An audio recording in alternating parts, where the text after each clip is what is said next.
I became very cordial with her, and she gifted me with a number of items from the family. And then there's this woman, and you say, who is this woman? And this woman is Jessie Mae Calhoun, ladies and gentlemen. This photo is 1973. This is only 9 years after the Civil Rights Act of 1964 was passed. Oh, but Seth, why do you have that photo? Because, ladies and gentlemen, Jessie Mae Calhoun was the first female African-American Metro-Dade County at the time bus driver. And so, pioneers, these people were pioneers. And we need to honor, regardless whether black, white, Hispanic, all of them need to be honored. People such as Mother Gross with her 2 sons. Mother Gross was possibly the greatest socialite in Miami history, with all of the people you have today. Mother Gross with her 2 sons, and if you, I guess you could Google her, because she was always involved in social activities and good deeds, and possibly the only Jewish person that was allowed at the then heavily restricted surf and bath clubs. So Mother Gross, another very important name in Greater Miami history. And then, of course, there is Mildred Pepper. And Mildred Pepper, wife of Claude Pepper, a marvelous and important influence on Senator and then Congressman Pepper's life. We've got Ruth Campbell. Who was Ruth Campbell? Ruth Campbell, ladies and gentlemen, was the first female councilwoman in Homestead, elected in 1963. And then we've got our friend, the late Elaine Weisberg. Elaine was the first female councilwoman on Miami Beach, 1978.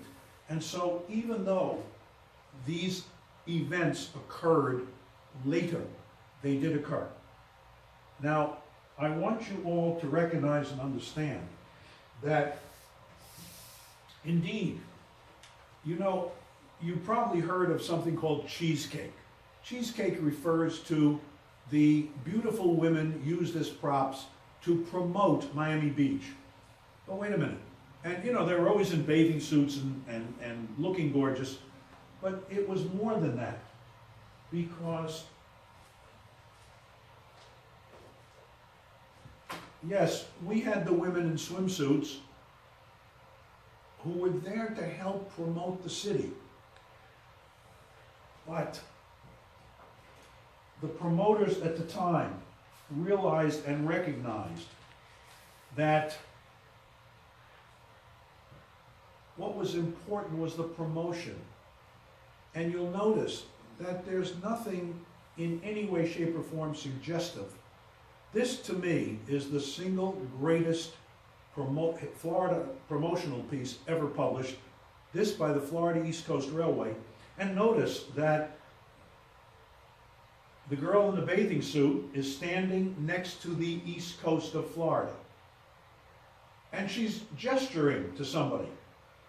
And who is she gesturing to?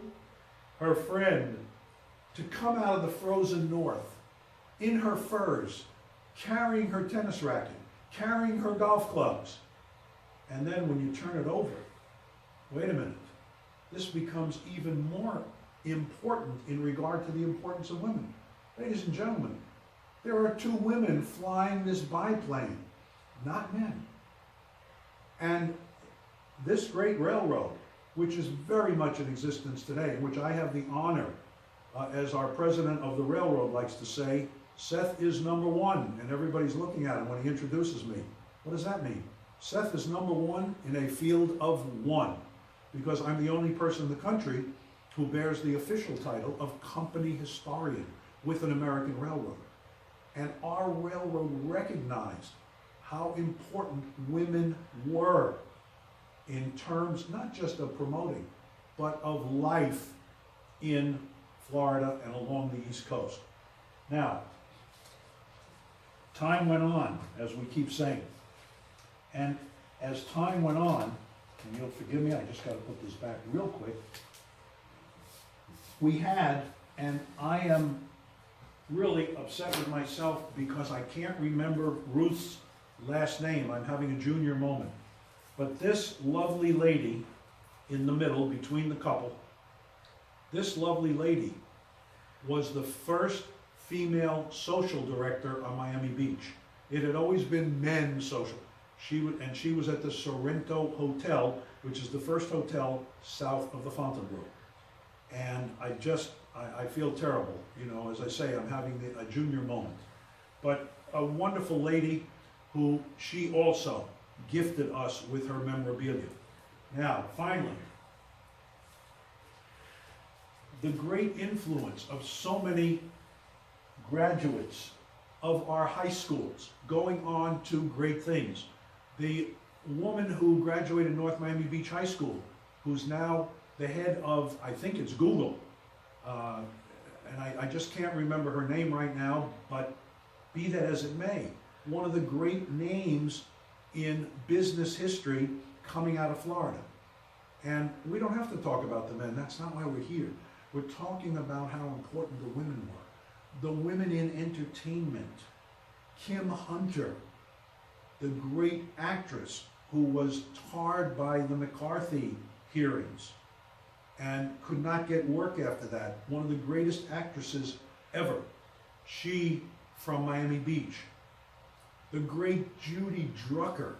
Oh my God, if it wasn't, I'm going to say, and people may want to contradict me, I don't think we would have become the great cultural place that we are if it wasn't for Judy Drucker. She brought Pavarotti here. She brought great music here. And she was a great woman. The list could go on and on. In this picture, taken at the famous Embers restaurant, the man in the middle, that handsome young fellow, who was the last maitre d' in the state of Florida. And unhappily to report, Mario Carlucci is not doing well today, but his dear wife, Gail, who was absolutely so important to him. Gail is still with us. We're still cordial with her. But wait a minute, who else is in this picture? If you look to Mario's left, you see a lovely lady by name of Abby Lane. And across from her is her husband at the time, Xavier Cugat. Abby Lane also grew up on Miami Beach. And so we look at all these different women. We look at Elaine Weisberg and Elaine Bloom and these women who have been so important to Miami history. And again, black, white, Hispanic. We have been blessed, ladies and gentlemen, absolutely blessed with, and I don't want to say some of the finest, that's trite. What I want to say is these wonderful, giving, caring, loving women who have contributed so much to and helped to make Miami-Dade County, for the most part, one of the greatest places in America today. Thank you very much.